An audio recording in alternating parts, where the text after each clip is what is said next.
इस वीडियो में हम आपको कुरान पाक की दो अजीम और बाबरकत सूरतें सुनाने जा रहे हैं, सूरह यासीन और सूरह रहमान। अगर आप इन दोनों सूरतों को सिर्फ एक मरतबा भी दिल से सुन लें तो इंशाअल्लाह अल्लाह आपके बिगड़े हुए काम बनना शुरू हो जाएंगे। दोस्तों, सूरह यासीन को कुरान का दिल कहा जाता है और सूरह रहमान दिलों को सुकून देने वाली सूरत है। ये ऐसी बाबरकत सूरत है कि जिस नेक मकसद के लिए भी सुना जाए अल्लाह के हुक्म से वो मकसद पूरा हो जाता है। जिस घर में इन सूरतों की तिलावत होती है वहाँ बेशुमार बरकतें नाजिल होती हैं और अल्लाह ताला उस घर के लोगों को परेशानियों और मुसीबतों से महफूज रखता है। अगर आप रोज़ाना सूरह यासीन और सूरह रहमान सुनने का मामूल बना लें तो कामयाबी आपका मुक़द्दर बन सकती है। अगर आपको लगता है कि आपके घर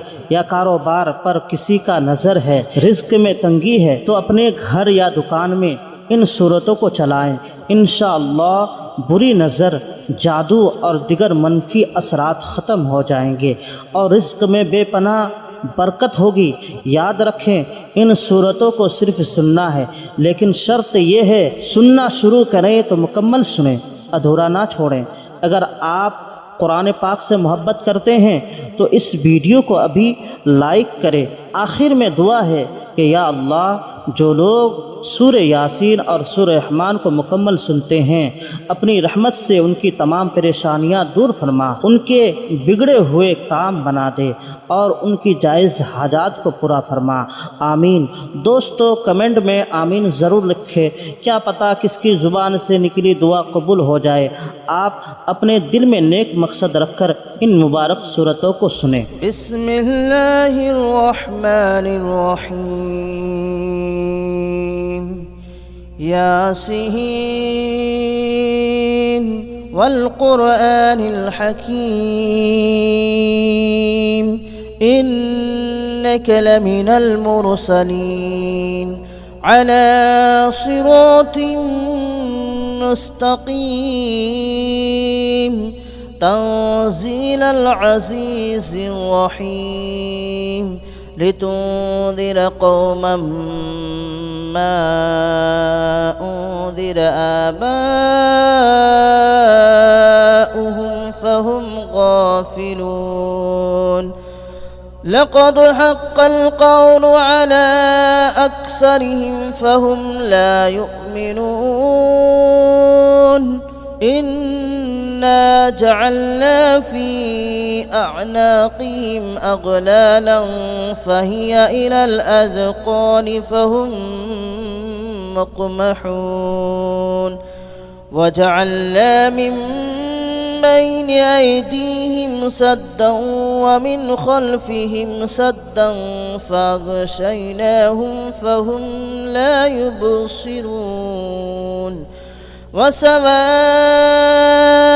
अलैहिम अअंज़रतहुम अम लम तुंज़िरहुम ला युमिनून। इन्नमा तुंज़िर मन इत्तबअ अज़्ज़िक्र व ख़शिय अर्रहमान बिलग़ैब फ़बश्शिरहु बिमग़फ़िरतिन व अज्रिन करीम। इन्ना नहनु नुह्यिल मौता व नक्तुब मा क़द्दमू व आसारहुम व कुल्ल शैइन अहसयनाहु फ़ी इमामिन मुबीन। वदरिब लहुम मसलन अस्हाबल क़रियह इज़ जाअहल मुरसलून। إذ أرسلنا إليهم اثنين فكذبوهما فعززنا بثالث فقالوا إنا إليكم مرسلون. قالوا ما أنتم إلا بشر مثلنا وما أنزل الرحمن من شيء إن أنتم إلا تكذبون قالوا ربنا يعلم إنا إليكم لمرسلون وما علينا إلا البلاغ المبين قالوا إنا تطيرنا بكم لئن لم تنتهوا لنرجمنكم وليمسنكم منا عذاب أليم قالوا طائركم معكم أئن ذكرتم بل أنتم قوم مسرفون وجاء من أقصى المدينة رجل يسعى قال يا قوم اتبعوا المرسلين اتبعوا من لا يسألكم أجرا وهم مهتدون وما لي لا أعبد الذي فطرني وإليه ترجعون أأتخذ من دونه آلهة إن يردني الرحمن بضر لا تغن عني شفاءتهم شيئا ولا ينقذون إني إذا لفي ضلال مبين إني آمنت بربكم فاسمعون قيل ادخل الجنة قال يا ليت قومي يعلمون بما غفر لي ربي وجعلني من المكرمين وما أنزلنا على قومه من بعده من جود من السماء وما كنا منزلين إن كانت إلا صيحة واحدة فإذا هم خامدون يا حسرة على العباد ما يأتيهم من رسول إلا كانوا به يستهزئون ألم يروا كم أهلكنا قبلهم من القرون أنهم إليهم لا يرجعون وإن كل لما جميع لدينا محضرون وآية لهم الأرض الميتة أحييناها وأخرجنا منها حبا فمنه يأكلون وجعلنا فيها جنات من نخيل وأعناب وفجرنا فيها من العيون ليأكلوا من ثمره وما عملته أيديهم أفلا يشكرون سبحان الذي خلق الأزواج كلها مما تنبت الأرض ومن أنفسهم ومما لا يعلمون وآية لهم الليل نسلخ منه النهار فإذا هم مظلمون والشمس تجري لمستقر لها ذلك تقدير العزيز العليم والقمر قدرناه منازل حتى عاد كالعرجون القديم لا الشمس ينبغي لها أن تدرك القمر ولا الليل سابق النهار وكل في فلك يسبحون وآية لهم ألا حملنا ذريتهم في الفلك المشحون وخلقنا لهم من مثله ما يركبون وإن نشأ نغرقهم فلا صريخ لهم ولا هم ينقذون إلا رحمة منا ومتاعا إلى حين وإذا قيل لهم اتقوا ما بين أيديكم وما خلفكم لعلكم ترحمون وما تأتيهم من آية من آيات ربهم إلا كانوا عنها معرضين وإذا قيل لهم أنفقوا مما رزقكم الله قال الذين كفروا للذين آمنوا أنطعم من لو يشاء الله أطعمه إن أنتم إلا في ضلال مبين ويقولون متى هذا الوعد إن كنتم صادقين ما ينظرون إلا صيحة واحدة تأخذهم وهم يخصمون فلا يستطيعون توصية ولا إلى أهلهم يرجعون ونفخ في الصور فإذا هم من الأجداث إلى ربهم ينسلون قالوا يا ويلنا من بعثنا من مرقدنا هذا ما وعد الرحمن وصدق المرسلون إن كانت إلا صيحة واحدة فإذا هم جميع لدينا محضرون فاليوم لا تظلم نفس شيئا ولا تجزون إلا ما كنتم تعملون إن أصحاب الجنة اليوم في شغل فاكهون هم وأزواجهم في ظلال على الأرائك متكئون لهم فيها فاكهة ولهم ما يدعون سلام قولا من رب رحيم وامتازوا اليوم أيها المجرمون ألم أعهد إليكم يا بني آدم ألا تعبدوا الشيطان ألم أعهد إليكم يا بني آدم ألا تعبدوا الشيطان إنه لكم عدو مبين وأن اعبدوني هذا صراط مستقيم ولقد أضل منكم جبلا كثيرا أفلم تكونوا تعقلون هذه جهنم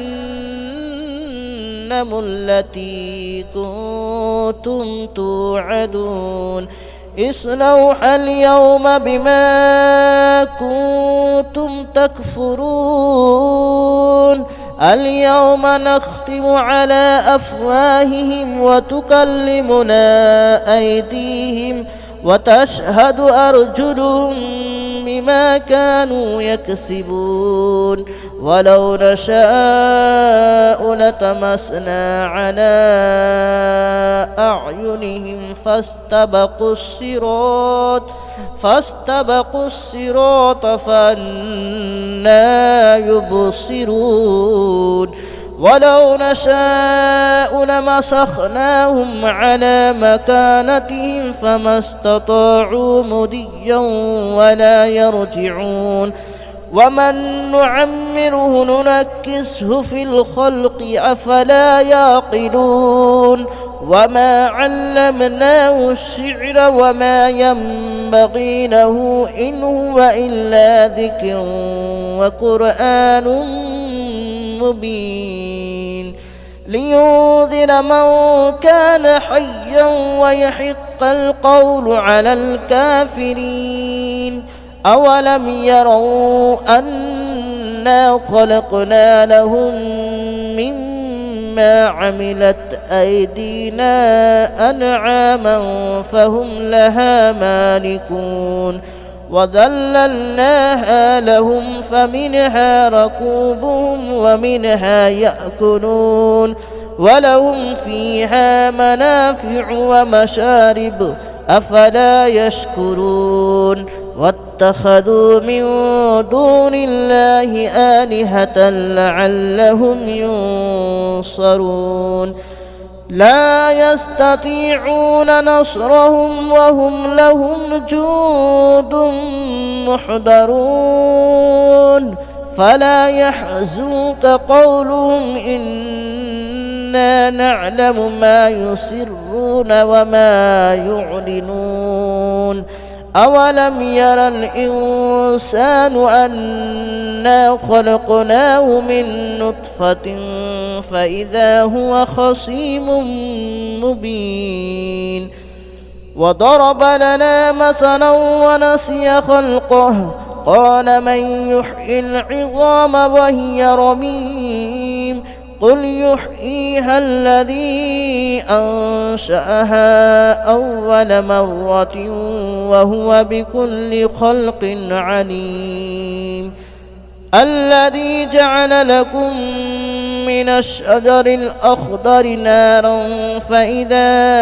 أنتم منه توقدون أوليس الذي خلق السماوات والأرض بقادر على أن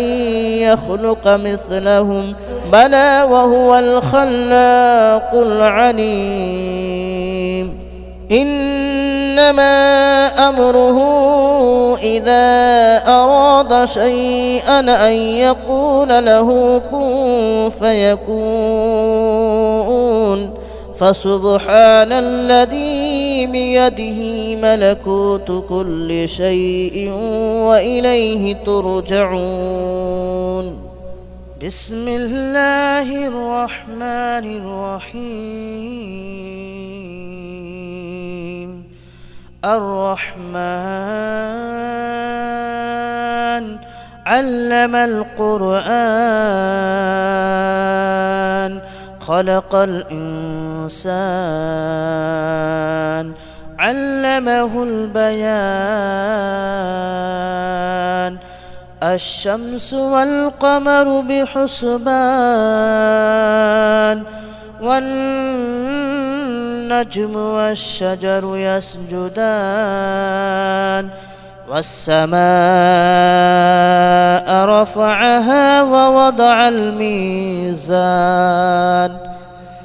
ألا تطغوا في الميزان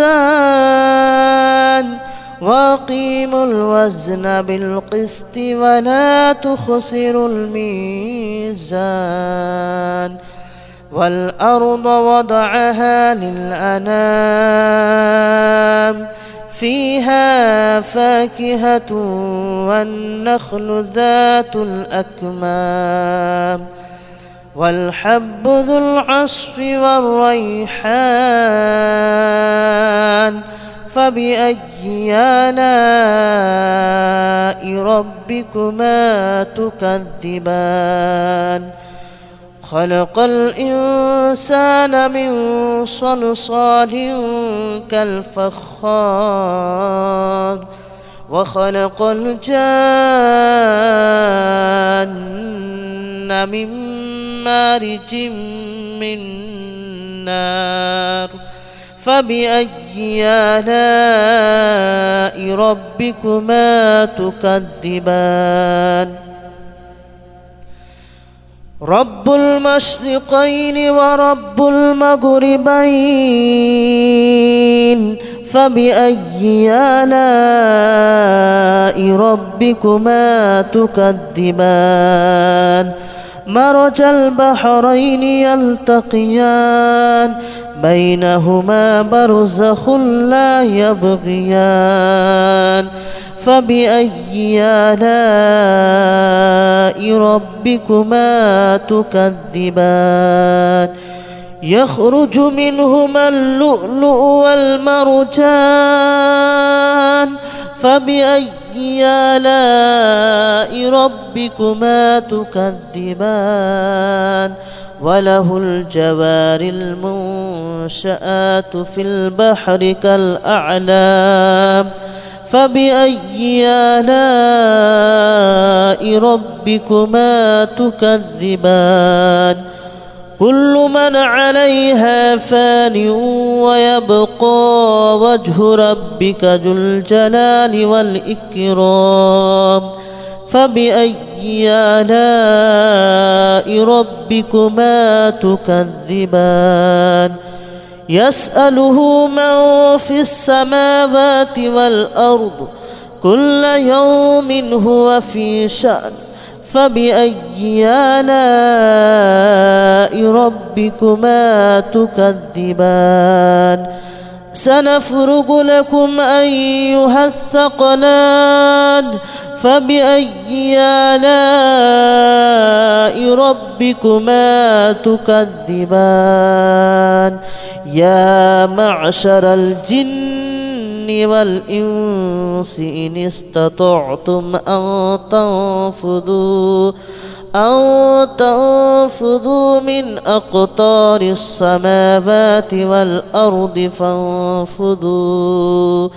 لا تنفذون إلا بسلطان فبأي آلاء ربكما تكذبان يرسل عليكما شواظ من نار ونحاس فلا تنتصران فبأي آلاء ربكما تكذبان فإذا انشقت السماء فكانت وردة كالدهان فبأي آلاء ربكما تكذبان فيومئذ لا يسأل عن ذنبه إنس ولا جان فبأي آلاء ربكما تكذبان يعرف المجرمون بسيماهم فيؤخذ بالنواصي والأقدام فبأي آلاء ربكما تكذبان هذه جهنم التي يكذب بها المجرمون يطوفون بينها وبين حميم آن فبأي آلاء ربكما تكذبان ولمن خاف مقام ربه جنتان فبأي آلاء ربكما تكذبان ذواتا أفنان فبأي آلاء ربكما تكذبان فيهما عينان تجريان فبأي آلاء ربكما تكذبان فيهما من كل فاكهة زوجان فبأي آلاء ربكما تكذبان متكئين على فرش بطائنها من استبرق وجنى الجنتين دان فبأي آلاء ربكما تكذبان فيهن قاصرات الطرف لم يطمثهن إنس قبلهم ولا جان فبأي آلاء ربكما تكذبان كأنهن الياقوت والمرجان فبأي آلاء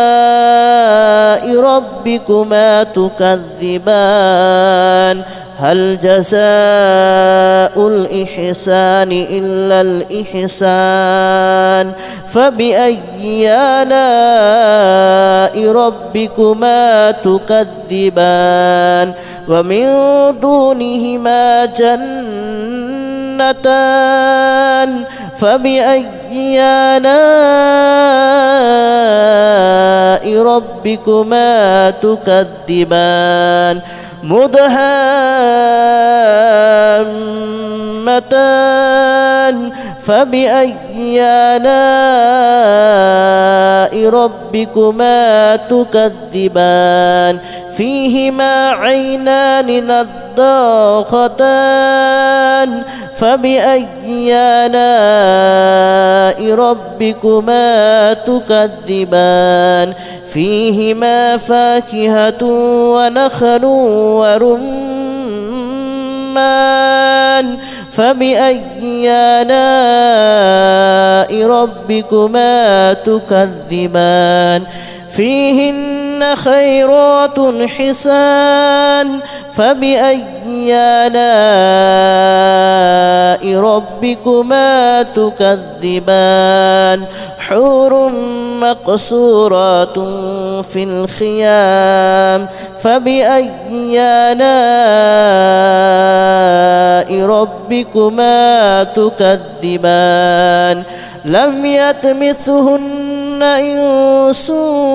قبلهم ولا جان فبأي آلاء ربكما تكذبان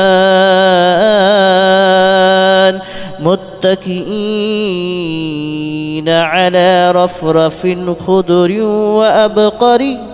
حسان فبأي آلاء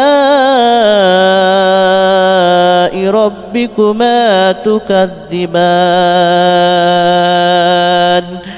تبارك اسم ربك ذي الجلال والإكرام بسم الله الرحمن الرحيم إذا وقعت الواقعة ليس لوقعتها كاذبة خافضة رافعة إذا رجت الأرض رجا وبست الجبال بسا فكانت هباء منبثا وكنتم أزواجا ثلاثة فأصحاب الميمنة ما أصحاب الميمنة وأصحاب المشأمة ما أصحاب المشأمة والسابقون السابقون أولئك المقربون في جنات النعيم ثلة من الأولين وقليل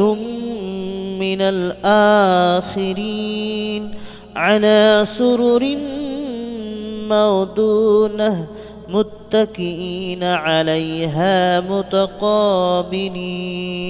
يطوف عليهم ولدان مخلدون بأكواب وأباريق وكأس من معين لا يصدعون عنها ولا ينزفون وفاكهة مما يتخيرون ولحم طير مما يشتهون وحور عين كأمثال اللؤلؤ المكنون جزاء بما كانوا يعملون لا يسمعون فيها لغوا ولا تأثيما إلا قليلا سلاما سلاما وأصحاب اليمين ما أصحاب اليمين في سدر مخدود وطلح منضود وظل ممدود وماء مسكوب وفاكهة كثيرة لا مقطوعة ولا ممنوعة وفرش مرفوعة إنا أنشأناهن إن شاء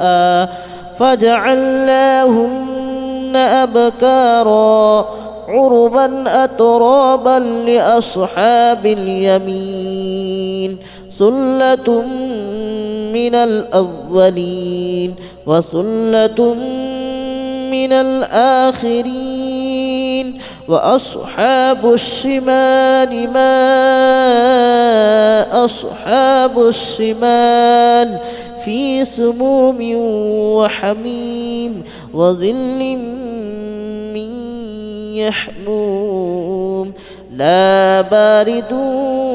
ولا كريم إنهم كانوا قبل ذلك مترفين وكانوا يصرون على الحنث العظيم وكانوا يقولون أئذا متنا وكنا ترابا وعظاما أئنا لمبعوثون أو آباؤنا الأولون قل إن الأولين والآخرين لمجموعون إلى ميقات يوم معلوم ثم إنكم أيها الضالون المكذبون لآكلون من شجر من زقوم فمالئون منها البطون فشاربون عليه من الحميم فشاربون شرب الحميم هذا نزلهم يوم الدين نحن خلقناكم فلولا تصدقون أفرأيتم ما تمنون أأنتم تخلقونه أم نحن الخالقون نحن قدرنا بينكم الموت وما نحن بمسبوقين على أن نبدل أمثالكم وننشئكم فيما لا تعلمون ولقد علمتم النشأة الأولى فلولا تذكرون أفرأيتم ما تحرثون أأنتم تزرعونه أم نحن الزارعون لو نشاء لجعلناه هطاما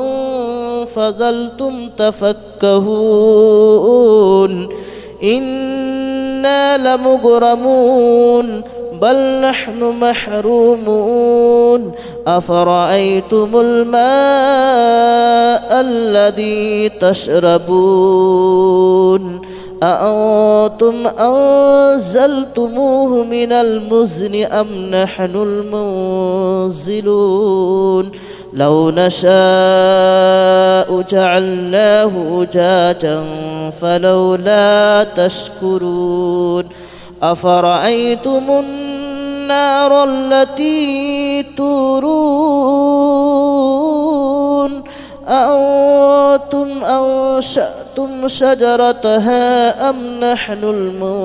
المنشئون نحن جعلناها تذكرة ومتاعا للمتقين نحن جعلناها تذكرة ومتاعا للمقوين فسبح باسم ربك العظيم فلا أقسم بمواقع النجوم وإنه لقسم لو تعلمون عظيم إنه لقرآن كريم في كتاب مكنون لا يمسه إلا المطهرون تنزيل من رب العالمين أفبهذا الحديث أنتم مدهنون وتجعلون رزقكم أنكم تكذبون فلولا إذا بلغت الحلقوم وأنتم حينئذ تنظرون ونحن أقرب إليه منكم ولكن لا تبصرون فلولا إن كنتم غير مدينين ترجعونها إن كنتم صادقين فأما إن كان من المقربين فروح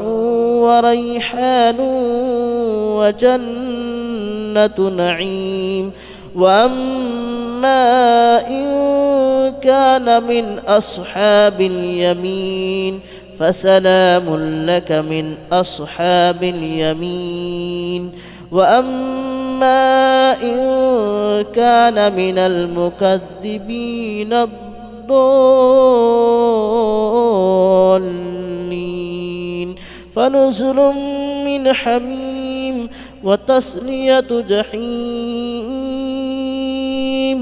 إن هذا لهو حق اليقين فسبح باسم ربك العظيم بسم الله الرحمن الرحيم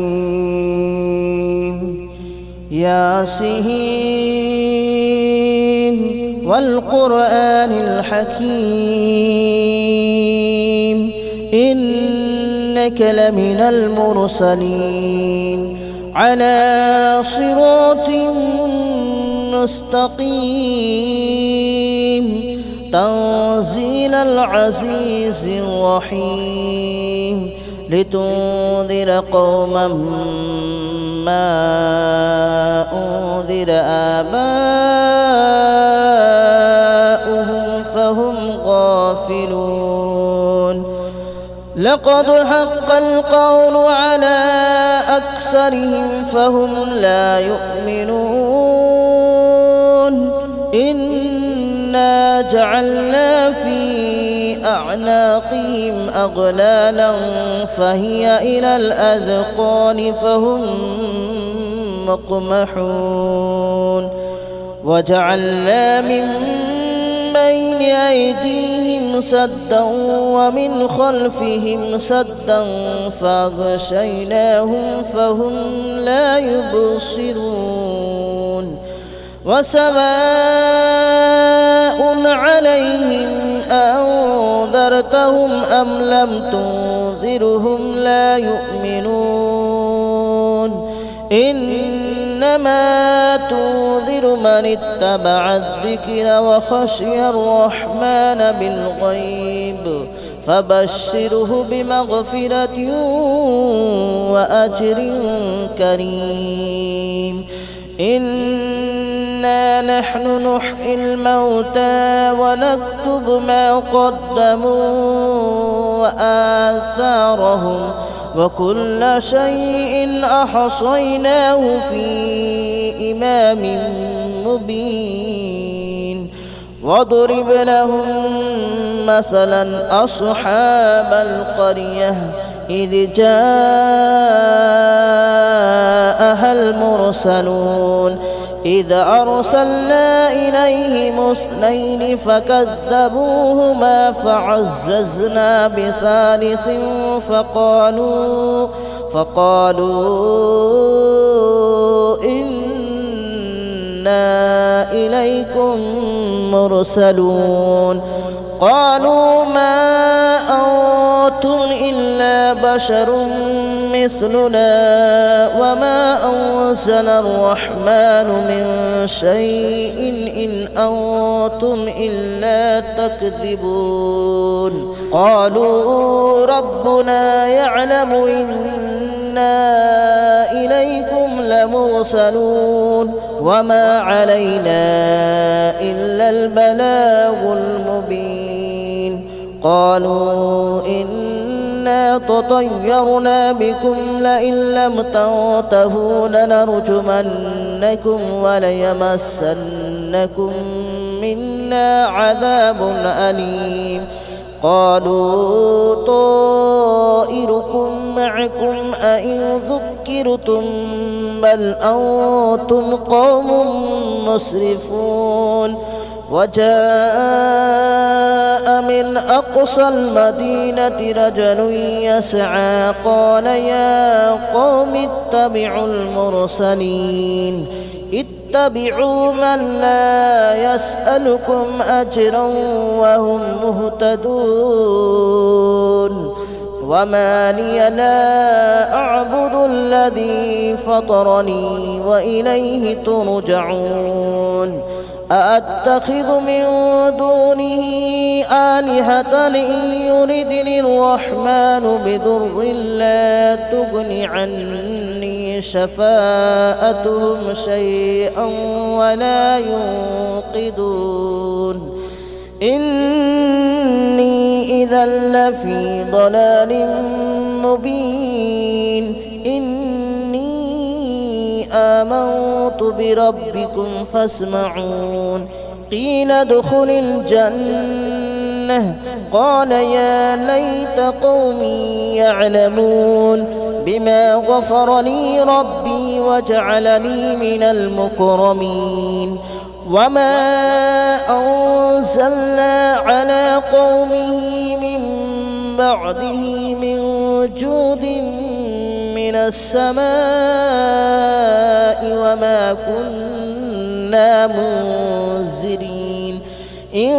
كانت إلا صيحة واحدة فإذا هم خامدون. يا حسرة على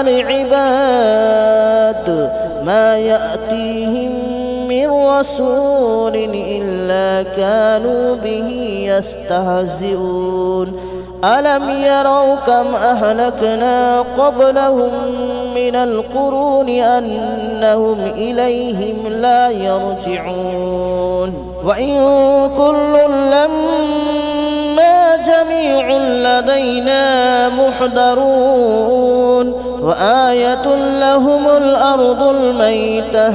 أحييناها وأخرجنا منها حبا فمنه يأكلون.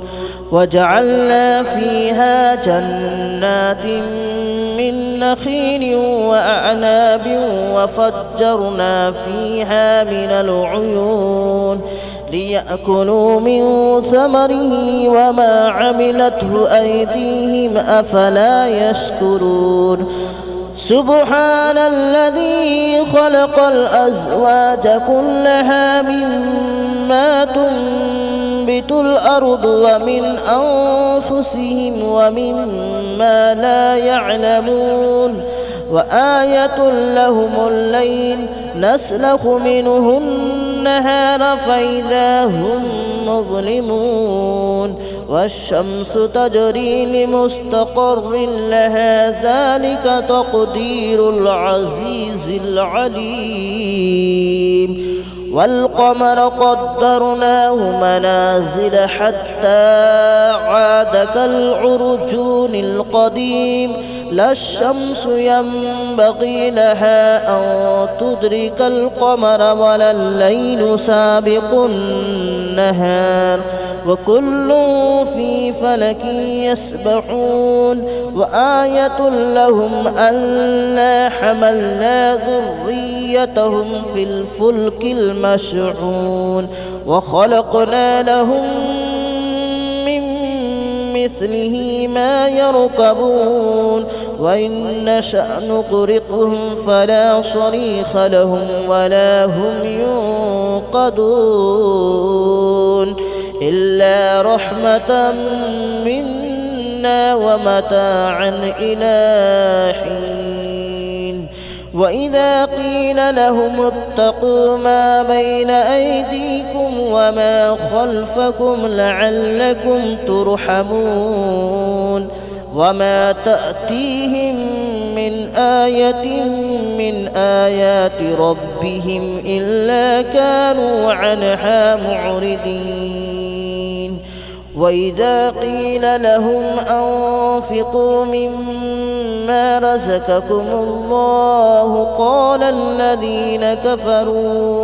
قال الذين كفروا للذين آمنوا أنطعم من لو يشاء الله أطعمه إن أنتم إلا في ضلال مبين ويقولون متى هذا الوعد إن كنتم صادقين ما ينظرون إلا صيحة واحدة تأخذهم وهم يخصمون فلا يستطيعون توصية ولا إلى أهلهم يرجعون ونفخ في الصور فإذا هم من الأجداث إلى ربهم ينسلون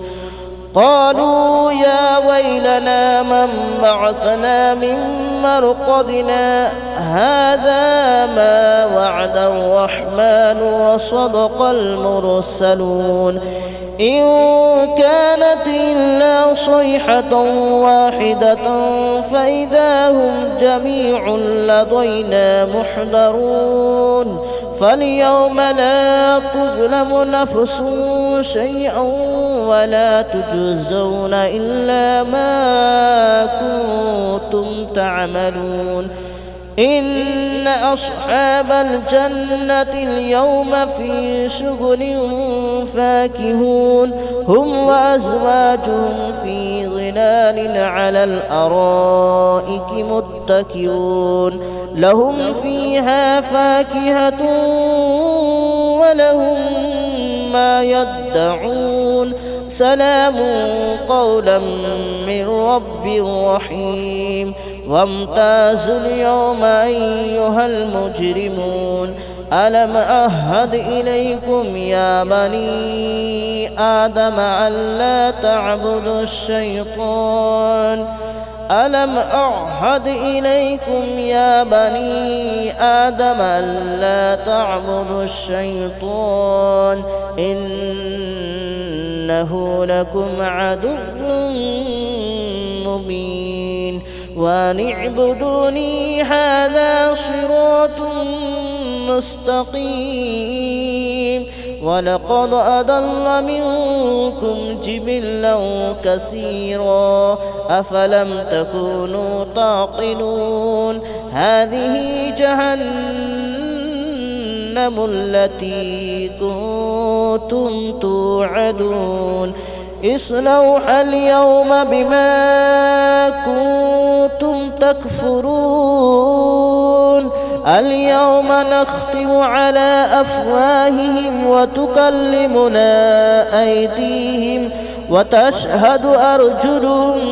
بما كانوا يكسبون ولو نشاء لطمسنا على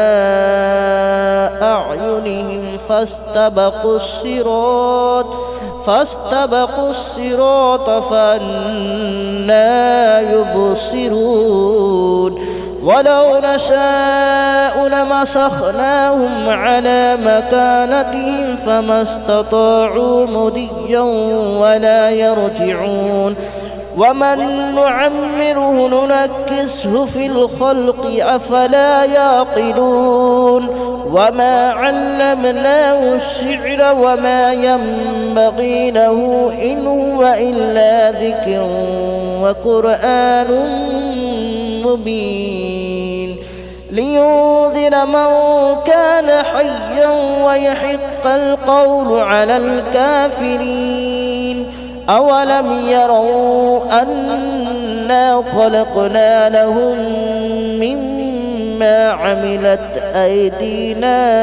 أنعاما فهم لها مالكون وذللناها لهم فمنها ركوبهم ومنها يأكلون ولهم فيها منافع ومشارب أفلا يشكرون واتخذوا من دون الله آلهة لعلهم ينصرون لا يستطيعون نصرهم وهم لهم جند محضرون فلا يحزنك قولهم إنا نعلم ما يسرون وما يعلنون أولم ير الإنسان أنا خلقناه من نطفة فإذا هو خصيم مبين وضرب لنا مثلا ونسي خلقه قال من يحيي العظام وهي رميم قل يحييها الذي أنشأها أول مرة وهو بكل خلق عليم الذي جعل لكم من الشجر الأخضر نارا فإذا أنتم منه توقدون أوليس الذي خلق السماوات والأرض بقادر على أن يخلق مثلهم بلى وهو الخلاق العليم إنما أمره إذا أراد شيئا أن يقول له كن فيكون فسبحان الذي بيده ملكوت كل شيء وإليه ترجعون بسم الله الرحمن الرحيم الرحمن علم القرآن خلق الإنسان علمه البيان الشمس والقمر بحسبان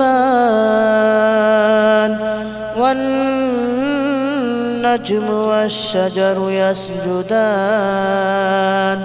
والسماء رفعها ووضع الميزان ألا تطغوا في الميزان وأقيموا الوزن بالقسط ولا تخسروا الميزان والأرض وضعها للأنام فيها فاكهة والنخل ذات الأكمام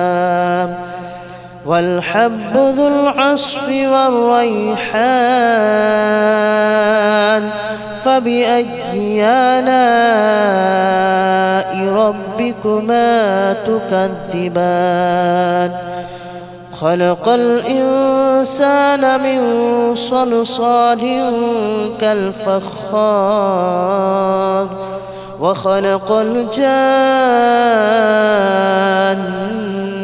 من مارج من نار فبأي آلاء ربكما تكذبان رب المشرقين ورب المغربين فبأي آلاء ربكما تكذبان مرج البحرين يلتقيان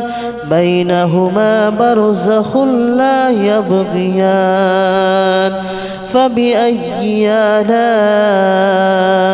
ربكما تكذبان يخرج منهما اللؤلؤ والمرجان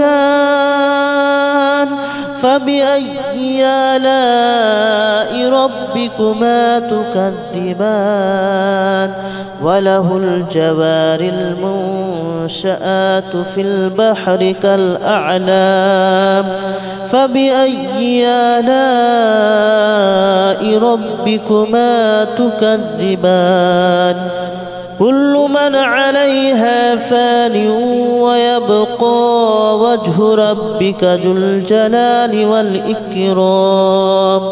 فبأي آلاء ربكما تكذبان يسأله من في السماوات والأرض كل يوم هو في شأن فبأي آلاء ربكما تكذبان سنفرغ لكم أيها الثقلان فبأي آلاء ربكما تكذبان يا معشر الجن والإنس إن استطعتم أن تنفذوا من أقطار السماوات والأرض فانفذوا لا تنفذون إلا بسلطان فبأي آلاء ربكما تكذبان يرسل عليكما شواظ من نار ونحاس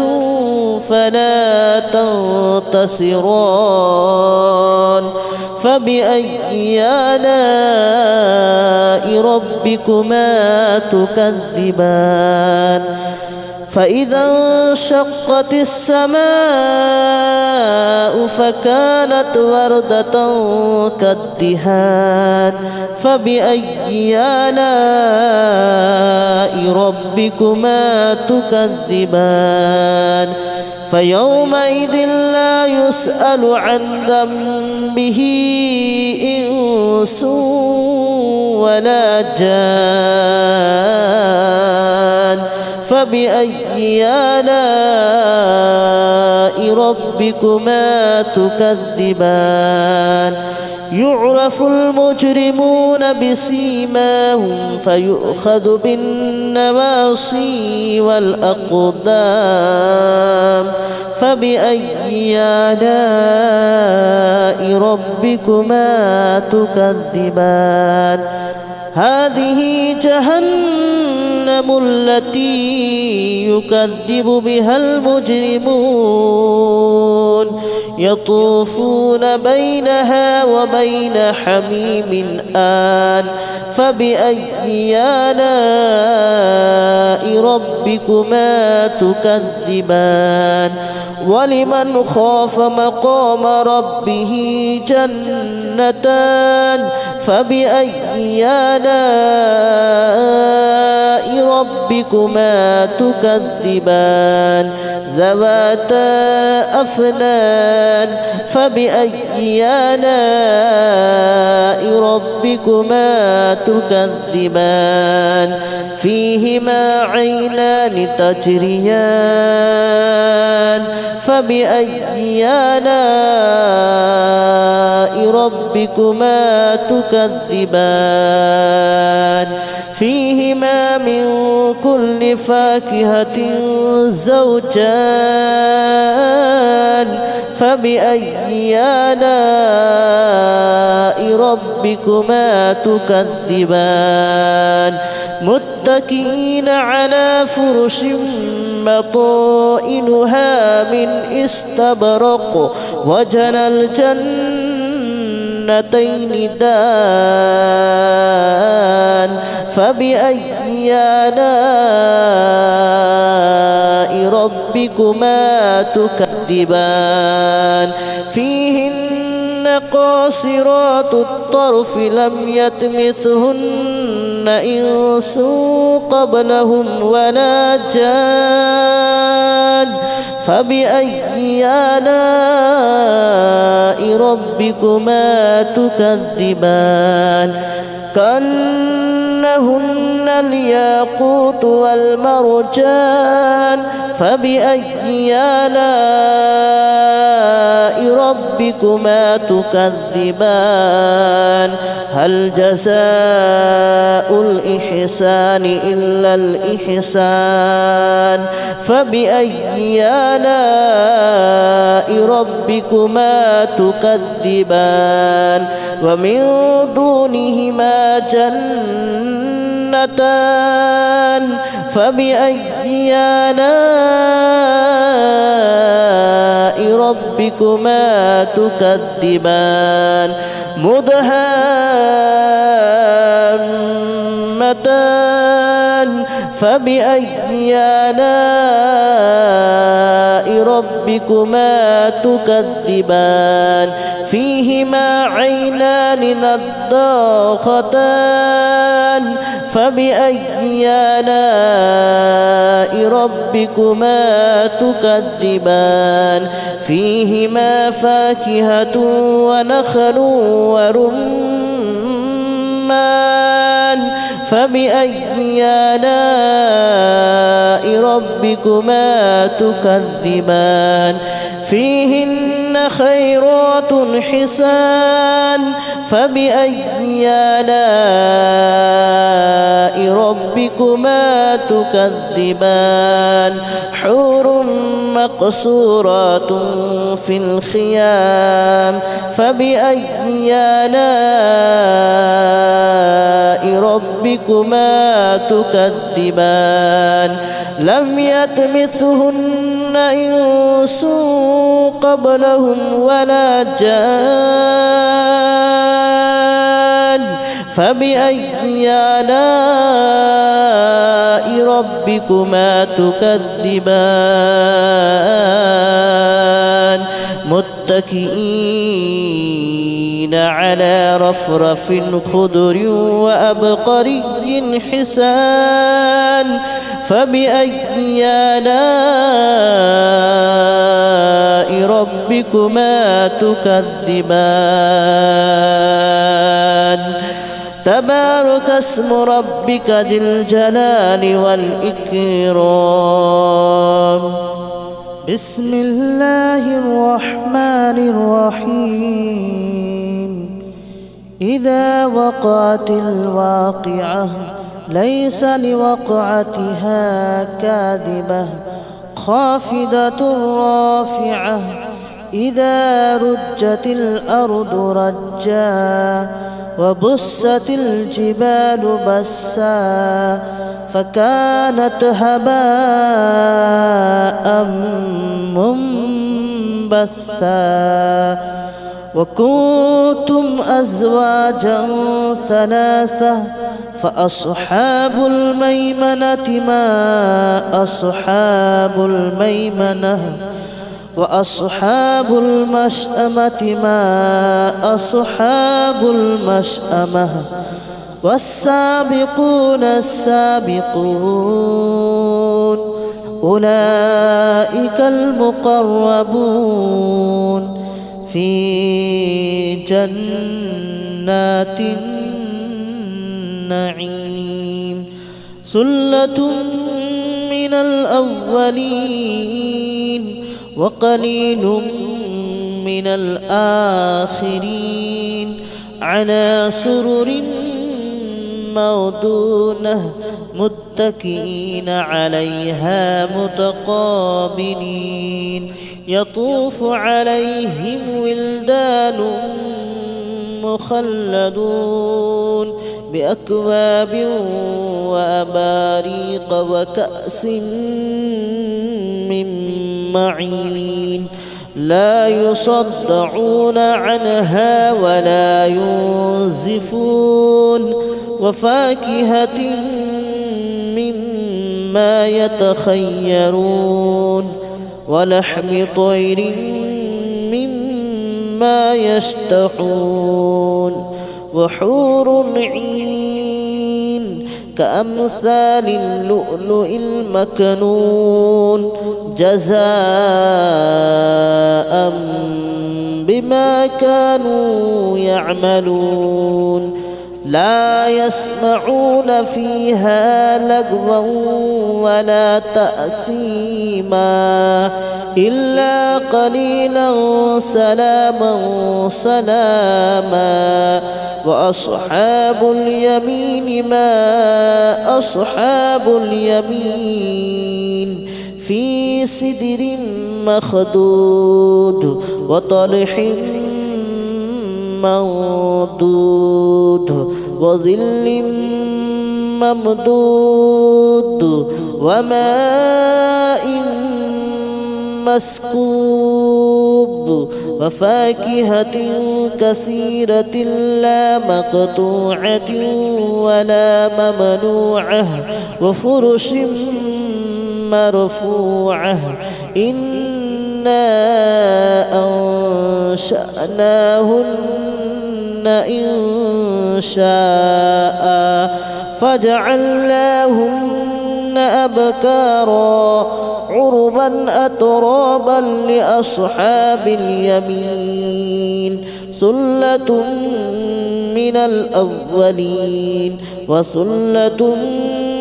من الآخرين وأصحاب الشمال ما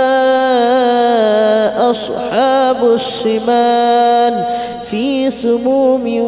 وحميم وظل من يحموم لا بارد ولا كريم إنهم كانوا قبل ذلك مترفين وكانوا يصرون على الحنث العظيم وكانوا يقولون أئذا متنا وكنا ترابا وعظاما أئنا لمبعوثون أو آباؤنا الأولون قل إن الأولين والآخرين لمجموعون إلى ميقات يوم معلوم ثم إنكم أيها الضالون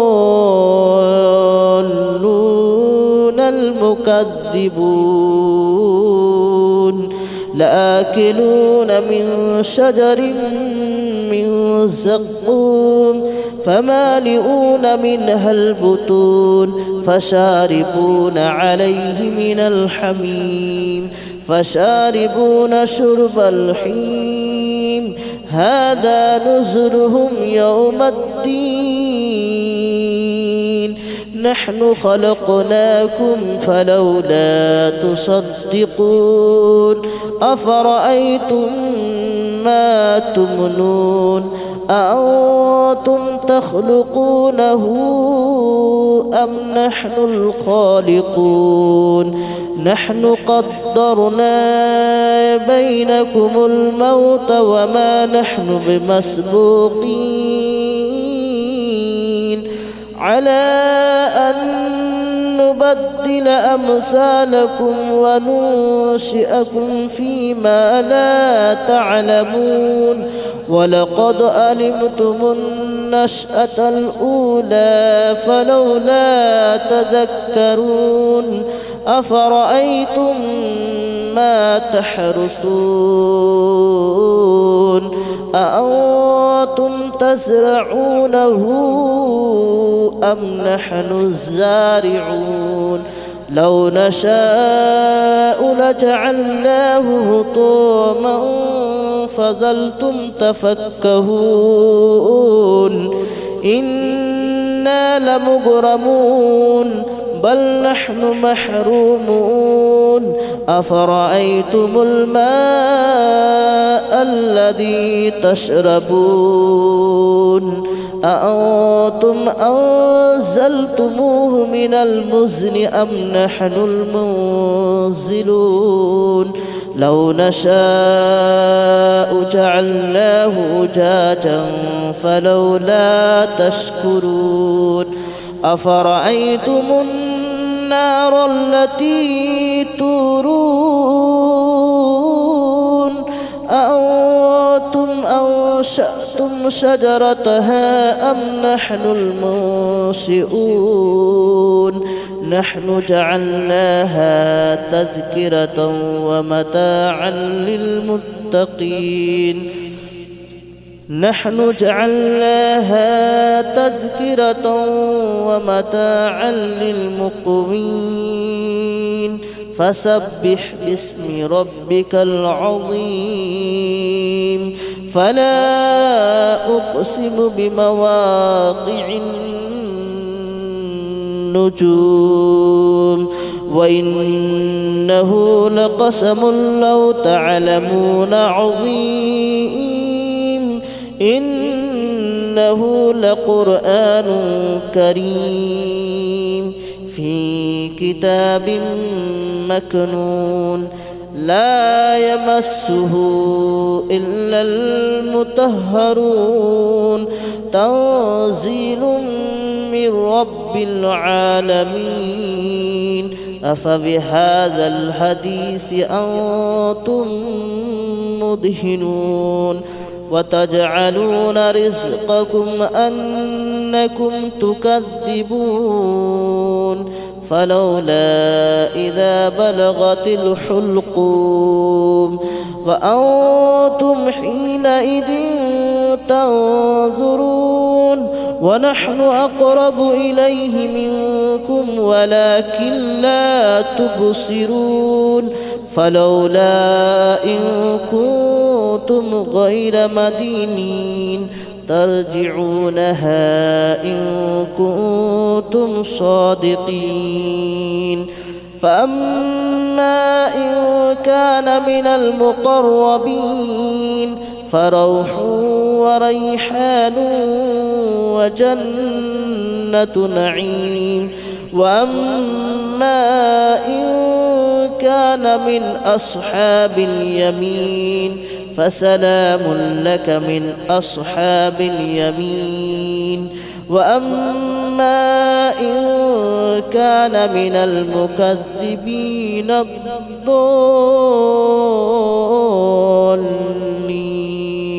فنزل من حميم وتصلية جحيم إن هذا لهو حق اليقين فسبح باسم ربك العظيم بسم الله الرحمن الرحيم ياسين والقرآن الحكيم إنك لمن المرسلين على صراط مستقيم تنزيل العزيز الرحيم لتنذر قوما ما أنذر آباؤهم فهم غافلون لقد حق القول على أكثرهم فهم لا يؤمنون إنا جعلنا في أعناقهم أغلالا فهي إلى الأذقان فهم مقمحون وجعلنا من بين أيديهم سدا ومن خلفهم سدا فأغشيناهم فهم لا يبصرون وسواء عليهم أنذرتهم أم لم تنذرهم لا يؤمنون إنما تنذر من اتبع الذكر وخشي الرحمن بالغيب فبشره بمغفرة وأجر كريم إنا نحن نحيي الموتى ونكتب ما قدموا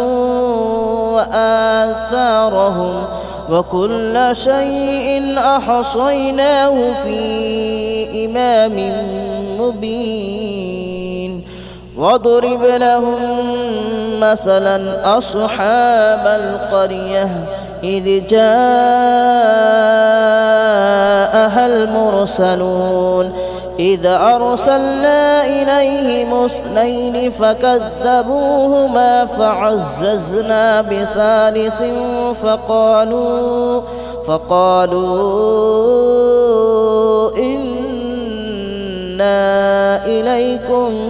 مرسلون قالوا ما أنتم إلا بشر مثلنا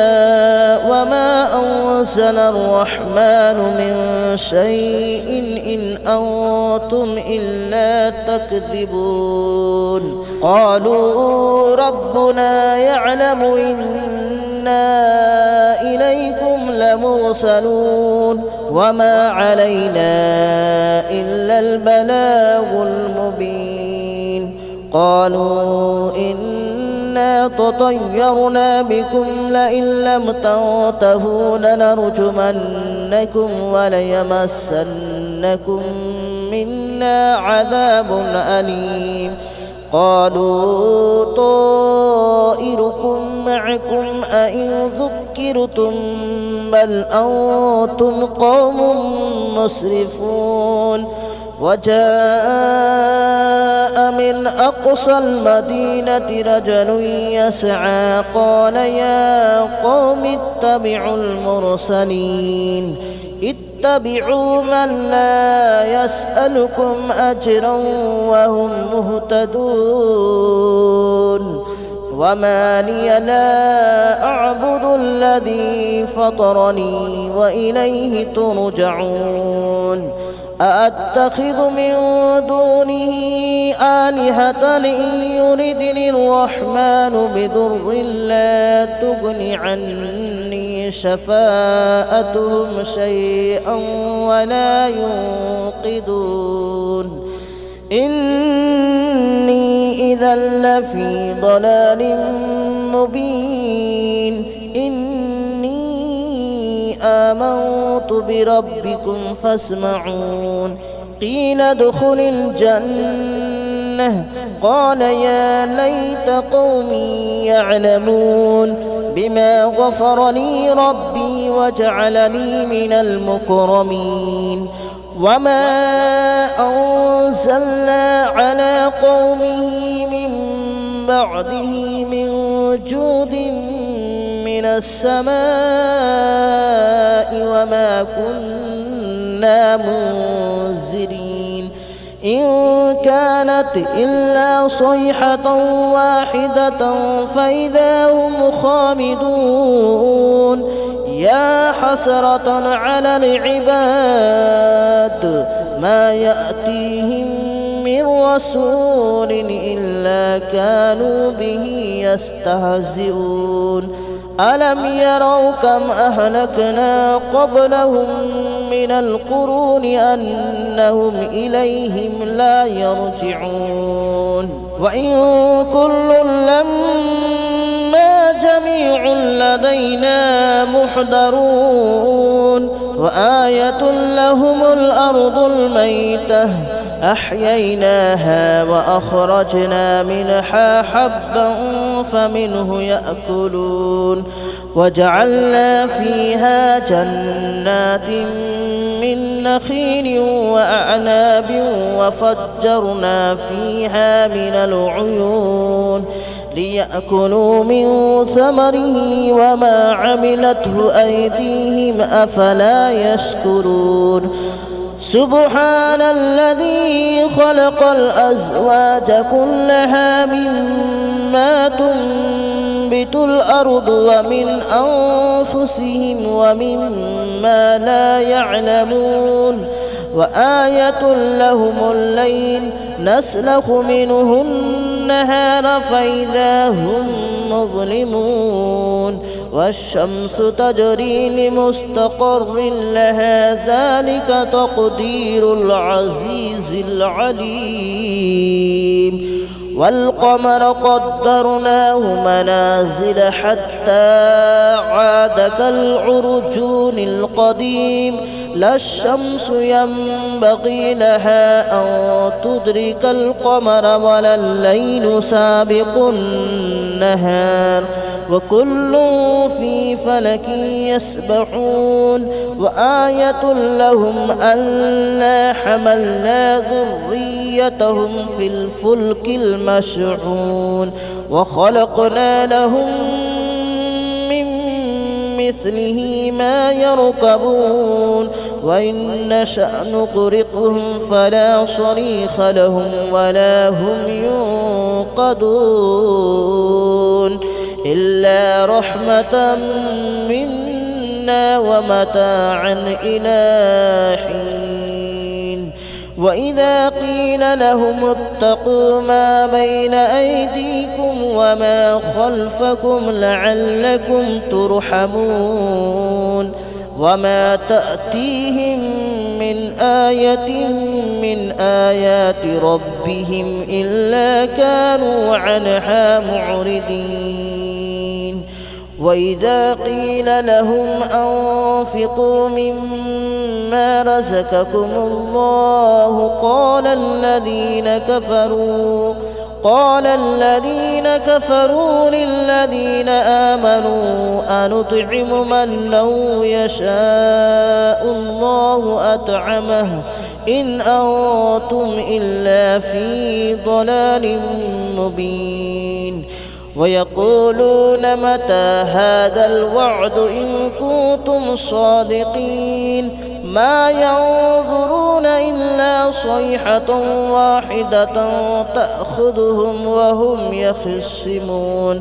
فلا يستطيعون توصية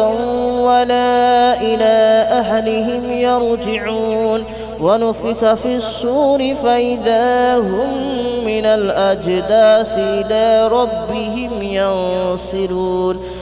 قالوا يا ويلنا من بعثنا من مرقدنا هذا ما وعد الرحمن وصدق المرسلون إن كانت إلا صيحة واحدة فإذا هم جميع لدينا محضرون فاليوم لا تظلم نفس شيئا ولا تجزون إلا ما كنتم تعملون إن أصحاب الجنة اليوم في شغل فاكهون هم وأزواجهم في ظلال على الأرائك متكئون لهم فيها فاكهة ولهم ما يدعون سلام قولا من رب رحيم وامتازوا اليوم أيها المجرمون ألم أعهد إليكم يا بني آدم ألا تعبدوا الشيطان ألم أعهد إليكم يا بني آدم ألا تعبدوا الشيطان إنه لكم عدو مبين وأن اعبدوني هذا صراط مستقيم ولقد أضل منكم جبلا كثيرا أفلم تكونوا تعقلون هذه جهنم التي كنتم توعدون اصلوها اليوم بما كنتم تكفرون اليوم نختم على أفواههم وتكلمنا أيديهم وتشهد أرجلهم بما كانوا يكسبون ولو نشاء لطمسنا على أعينهم فاستبقوا الصراط فأنى يبصرون ولو نشاء لمسخناهم على مكانتهم فما استطاعوا مضيا ولا يرجعون ومن نعمره ننكسه في الخلق أفلا يعقلون وما علمناه الشعر وما ينبغي له إن هو إلا ذكر وقرآن مبين لينذر من كان حيا ويحق القول على الكافرين أولم يروا أنا خلقنا لهم مما عملت أيدينا أنعاما فهم لها مالكون وذللناها لهم فمنها ركوبهم ومنها يأكلون ولهم فيها منافع ومشارب أفلا يشكرون واتخذوا من دون الله آلهة لعلهم ينصرون لا يستطيعون نصرهم وهم لهم جند محضرون فلا يحزنك قولهم إنا نعلم ما يسرون وما يعلنون أولم ير الإنسان أنا خلقناه من نطفة فإذا هو خصيم مبين وضرب لنا مثلا ونسي خلقه قال من يحيي العظام وهي رميم قل يحييها الذي أنشأها أول مرة وهو بكل خلق عليم الذي جعل لكم من الشجر الأخضر نارا فإذا أنتم منه توقدون أوليس الذي خلق السماوات والأرض بقادر على أن يخلق مثلهم بلى وهو الخلاق العليم إنما أمره إذا أراد شيئا أن يقول له كن فيكون فسبحان الذي بيده ملكوت كل شيء وإليه ترجعون بسم الله الرحمن الرحيم الرحمن علم القرآن خلق الإنسان علمه البيان الشمس والقمر بحسبان والنهار والنجم والشجر يسجدان والسماء رفعها ووضع الميزان